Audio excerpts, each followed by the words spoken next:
Okay. Hey guys, so I need to come up with an intro because I can't just come up here every day boring. So hey guys, what's up? Welcome back to another video. Me not into that. I need something festive, yeah? Alright. I'm gonna work on it. You guys can suggest some stuff down below. But yeah, hi everybody. Welcome back to my channel.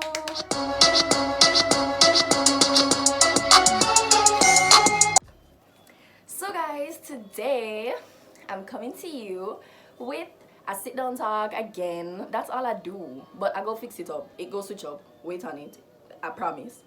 So yeah, I'm coming to you today with a little chit chat about confidence, about owning your flaws, about being true to yourself, about just insecurities, how I conquered them, and what you may be able to do to conquer them for yourself. Disclaimer, I am still going through this. I'm still living, learning as I go along. I don't done life yet, so I never get 100% for the life test. I still I go through it, so I still figure things out. I don't know enough things. I just talk based on what I experience, what I know. And remember, I'm young too, but I feel like I have enough experience to talk, and I might be able to help somebody else. So that's why I do what I do. So guys, before we even start, how about this? Yeah? Pause this. Just pause it, don't skip it, don't done. Just pause it. Like below this button, like it. Subscribe to my channel and share it with a friend. Like that, that's all. Come on now. I joke. So I have 7 pointers that I'm going to expound on, and for each one I hope that it makes sense, and I hope that you guys can identify with them. And yeah, that's on that. So number 1, speak positively about yourself. My god, guys, like, I can't even stress this one enough. You have to see yourself as the best thing since sliced bread. You have to see yourself as something amazing, somebody amazing. A lot of self-discovery happened in the last 2 years of high school for me. That's grade 12 and 12. Wow, that's grade 12 and 13.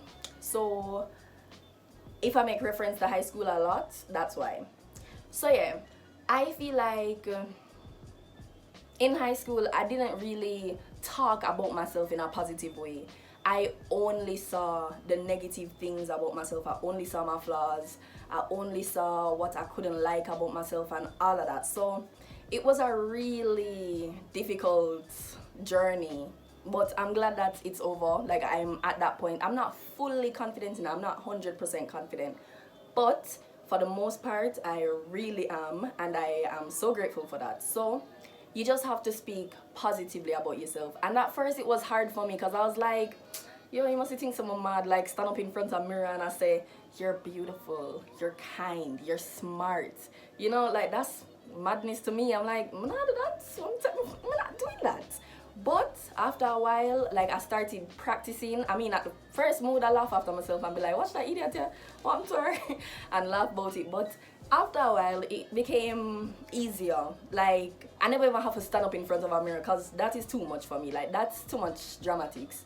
For me, it's more like in my head. Any day that something going, like, I don't feel 100, I don't feel pretty, or I just feel rough, I'm just like, you're beautiful. I look at myself and I see some skin a break out, I'm see some spotty, I'm see some eyebrow them want do, I'm see some lash them thin, I'm see some teeth them chaka, I'm say, Jesus, I cannot bother. Like, there's no winning. I can't just look good one day, like just one day. But at the end of the day, I'm beautiful. I have to tell myself that. I have to, because if I don't speak positively to myself, who is gonna speak positively to me? Who? Nobody. Because the fact of the matter is, my parents, they already think that I think I'm beautiful because they think I'm beautiful. My friends, they already think that I think I'm beautiful because they think I'm beautiful. You know what I mean? So everybody already, them have their own life to live too. It's not their job to uplift me or make me feel better about myself. It's my job. And since nobody else not gonna take it on, me have to take it on. Number 2 is surround yourself with positive people. It sounds so simple, like, how can that be difficult, you know? For some people, they discover this early and that's amazing, but that's not how it always go. Some of them just say, yeah, you know, I deserve better than somebody who is going to treat me less than, or I deserve better than somebody who is going to, you know, not see my worth. But a lot of us don't discover our worth or even identify ourselves as amazing or great people until way down in life. So in my last video, I spoke about this where I was just like, oh, I used to force myself into certain friendships and people who didn't really appreciate me and all of that. If you want to see that video, I have it linked below in the description box. Can go and watch that. But yeah, so you have to surround yourself with positive people. Meaning, I definitely didn't do that. In high school, we had a bad habit. Like, my friends and I had a bad habit of saying, me not cute, or me ugly, or no, me look warm. Warm was the thing back then. So every single day, we would be telling ourselves that we look warm or whatever. And then when we see somebody who is overly confident or somebody who thinks that they're so beautiful and everybody don't agree with it, we think them, oh my god, why is she going so she thinks she look good? Like, that was the energy. But we all had to grow up eventually and realize that all of us depend on a little journey, and that's not okay. So first thing I had to do was acknowledge that by surrounding myself with people who made me feel like I wasn't beautiful, that wasn't doing me any justice. So you need to surround yourself with people who see you for the best version of yourself. Even if you don't see it for yourself, it really helps to have people who see you as that. You have to be intentional with your friends. You really do. Listen, it might sound a little messed up, but in this little thing that we call life, not even little, in this complex thing that we call life, there are many decisions that determine who you turn out to be. And that friends and that influence, very important. It's very, very, very, very, very crucial, because you don't notice the effects that people have on you until it's too late, until you start acting just like them, or until you start using their slang, or until you start seeing yourself the way they see themselves. You know what I mean? So literally, you have to be very, very, very intentional. So me, I don't just friend any and anybody. Like, I don't know who can vote for me. I don't need anybody to vote for me. I vote for myself. I don't friend any and anybody because I am intentional with my friendships. I'm not gonna say, okay, yeah, this person is my bestie, but we're acquaintances. We're definitely acquaintances, but we're not besties. We're not friends. I'm not going to trust that person with my business, my deepest, darkest secrets.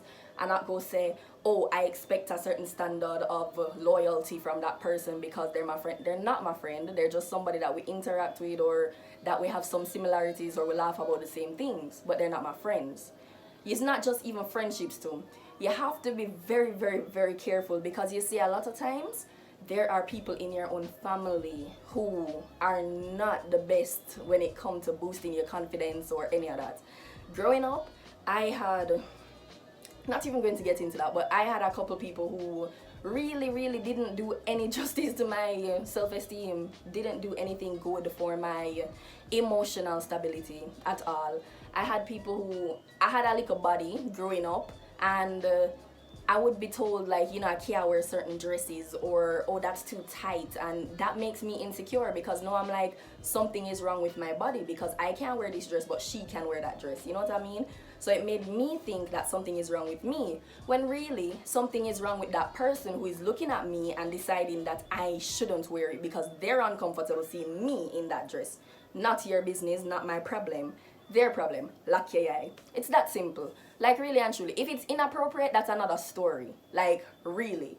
But some people are miserable in their own existence, and they think that it's their duty to fix everybody. They should stand aside and just skin up them nose and decide what you should do with your life and what you should wear and who you should be.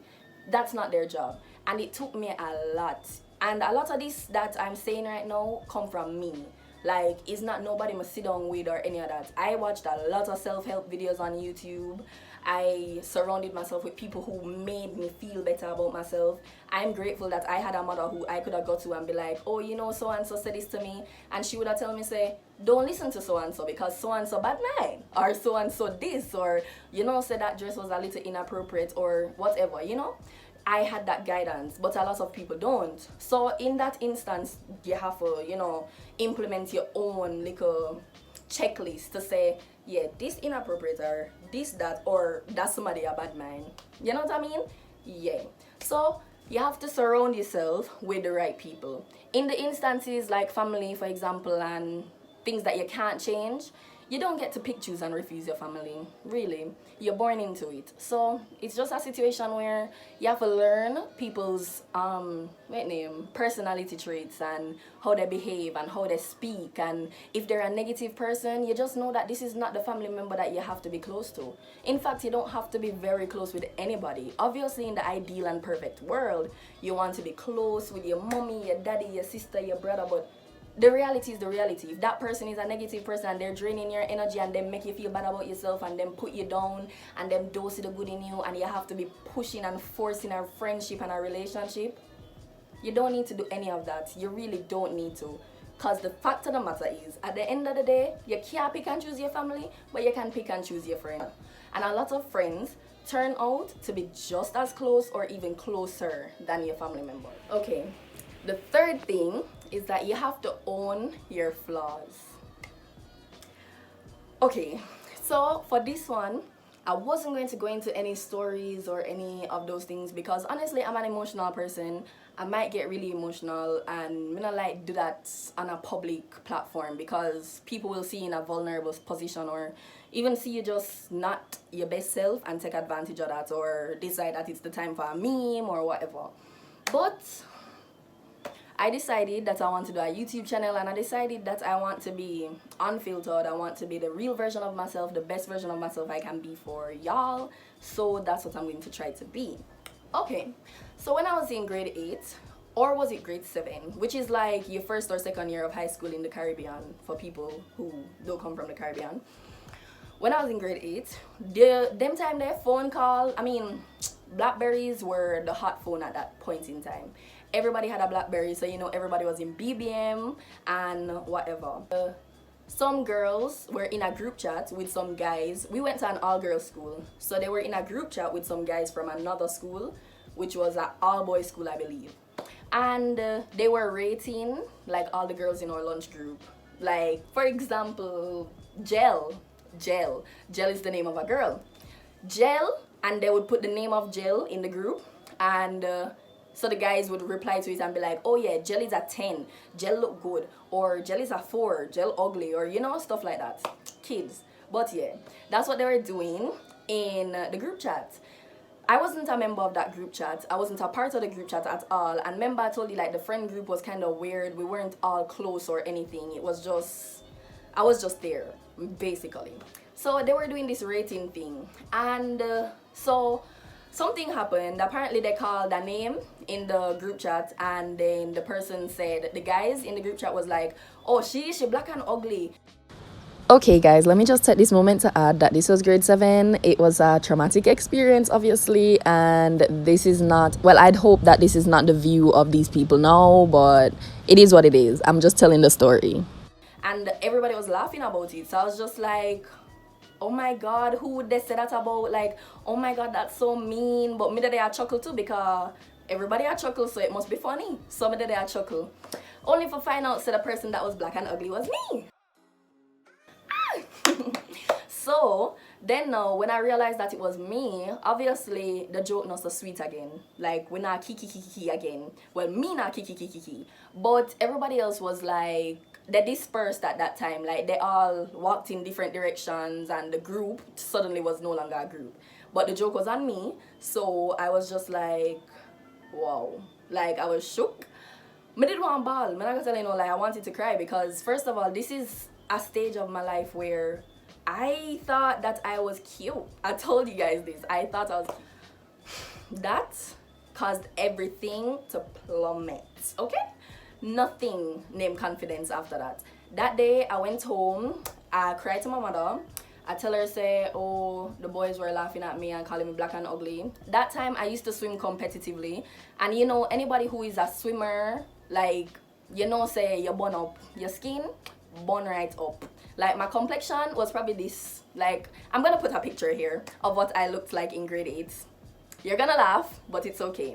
So I had a lot of insecurities. Those were, I have a very big forehead, and honestly I think I'm growing into it, to be very honest, because it used to be bigger than this. I'm not gonna tell you no lie.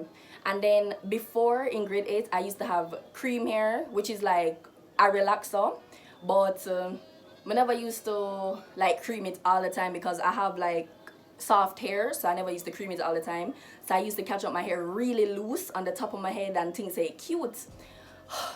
So I was called black and ugly. After that, I had to keep going back to school every day, of course, because I don't like say somebody beat me up. I don't like say it was like, you know, some physical assault. No, it wasn't anything like that. It was just some words that were said to me, and of course you're so expected to just brush it off. But it's not that simple. I would wake up every day and I'm just like, oh my god, I really hate myself. I really do not like what I see in the mirror. I do not like this girl that is looking back at me. How am I supposed to ever find happiness? How am I ever going to find a boyfriend? All those things. Why this fly don't leave me alone? All these things were on my mind, and I was just like, yo, I hated it. I was just like, I had to get lighter skin. Had to. It was my mission, because the fact of the matter is, this complexion that I am now is what I was when I was growing up. I was seen as the fair child in my family or whatever, and honestly in the Caribbean there's a stigma around being lighter or light skinned or whatever. So it took me a very long time to acknowledge that, yo, the melanin in my skin is what makes me beautiful, period. Black girls, be proud. It's not until late that people start jump on the bandwagon of, oh, black is beautiful, and oh, you're beautiful because your melanin is so dark and rich. No, one time everybody did want a brownie. Everybody wanted a light-skinned girl with curly hair, or if them don't have curly hair, long cream hair, and who don't have the long cream hair naturally sew it in. Yeah, and so it did go. So don't even come for me, because that is the reality of Caribbean socialization and all of that. So yeah, I used to walk around school and act like everything was okay, but everything was not okay. Me, I was a damaged little girl. They're going to tell you that you should be confident and you should love your skin, love the skin that you're in, but nobody's doing anything to help you love that skin that you're in, really and truly. So it was a challenge. But the point is, from that little story of, if you guys want the full story, then I can go into that in a separate video where I talk about being black and owning your blackness and whatever. But this is about insecurities and the things that I was insecure about and still struggle with to this day. So yes, so on top of all of that, now I was insecure about my big forehead. I was insecure about the fact that I was seen as ugly. I was insecure about the fact that everybody else around me had basically like lighter complexion than me. I was insecure about a lot of things. I had like mosquito bite scars on my foot. Still insecure about that to this day. I mean, I'm a little better, but my skin, it scars very easily. As you can see, my scar up easy. So just those things that made me imperfect, I had to come to a point where I'm just like, yo, like, this is me. Like, honestly, it's not like I can go and say, okay, I would like to go and get a new face. I mean, I can, but what does that really say about me? What kind of like representation is that? How do I serve a God who met me and say, okay, I'm insecure about my entire face. God, I'm sorry that you spent so much time to make me, but I'm gonna go and do surgery and change my entire face because I hate it. No, boo. It's all about filling yourself with the confidence that you think say you need. You have to just tell yourself sometime. And that's what I did, and that's another point that I'm going to expound on. But I had to just start telling myself, yo, you're beautiful. Like, yes, your forehead big and what? It's all enough knowledge. What? your brain is in it. Your brain is big. That's why your forehead is big. Yeah. So that's what I used to do to make me feel a little bit better about that. Then in terms of complexion, nothing couldn't help me, because you see, with my complexion, it wasn't like say a summer ban and whatever. It was more like literally nobody, black girls don't wear sunscreen. Like, who does that? Nobody does that. Yes, a couple girls do, but it wasn't the norm. Like, nobody is going to be like, oh mommy, buy me sunscreen. Like, no, because we're black, or melanin protects us from the sun naturally, so we don't need sunscreen. But we should have been using it because it would have protected my skin. But I did not do that from a ban till I was like 16. So yeah, complexion wise, I still struggled with that until I got to let's say fifth form. That's when everything started to really chill out. Like, my complexion got way less burn up. I started doing skincare, not bleach care, skincare, and I started to just own that I am a dark skin girl. Like, I am a dark skin girl. I'm gonna turn off this ring light because the ring light is making me seem like a different complexion, but I'm a dark skin girl for true. Oh, this turned off. See? I'm dark. Like, the ring light made me look lighter, but I am a black girl and I am proud. I love it. I love it. And if you're a black girl and you're struggling with your complexion, own it. That's who you are, and you are beautiful and phenomenal. So let's go. So yeah, definitely I had to just acknowledge that these things that I see as flaws, somebody will see it one day and say, whoa, you're beautiful. I love that about you. I love that you have, I don't know, dark skin. I love that you have a big forehead because it fit your face. If you had a smaller forehead, then probably wouldn't be it. I really like your smile. Even though you want braces, I like your smile because I think it's a cute smile. You know, somebody might show up one day and be like that. And I really don't believe that you should fixate on the physical things about yourself, because yes, that's a plus, but on top of that, you have everything that's on the inside too. If you have a nice personality, that really does help, you know, because if you're a sweet person, no matter how nobody want to look upon you and screw face and say, oh, you don't meet our standards of beauty, you're still a sweet person and your heart clean, so you're good. Like, really and truly, at the end of the day, we don't get to pick, choose and refuse our face.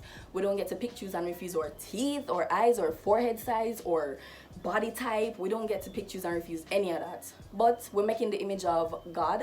I'm a Christian, so I believe in that. But we're making the image of God, and who am I to scorn or even make up my face at something that God, the all-powerful God, creates? I'm nobody to be doing that. So I see me as beautiful.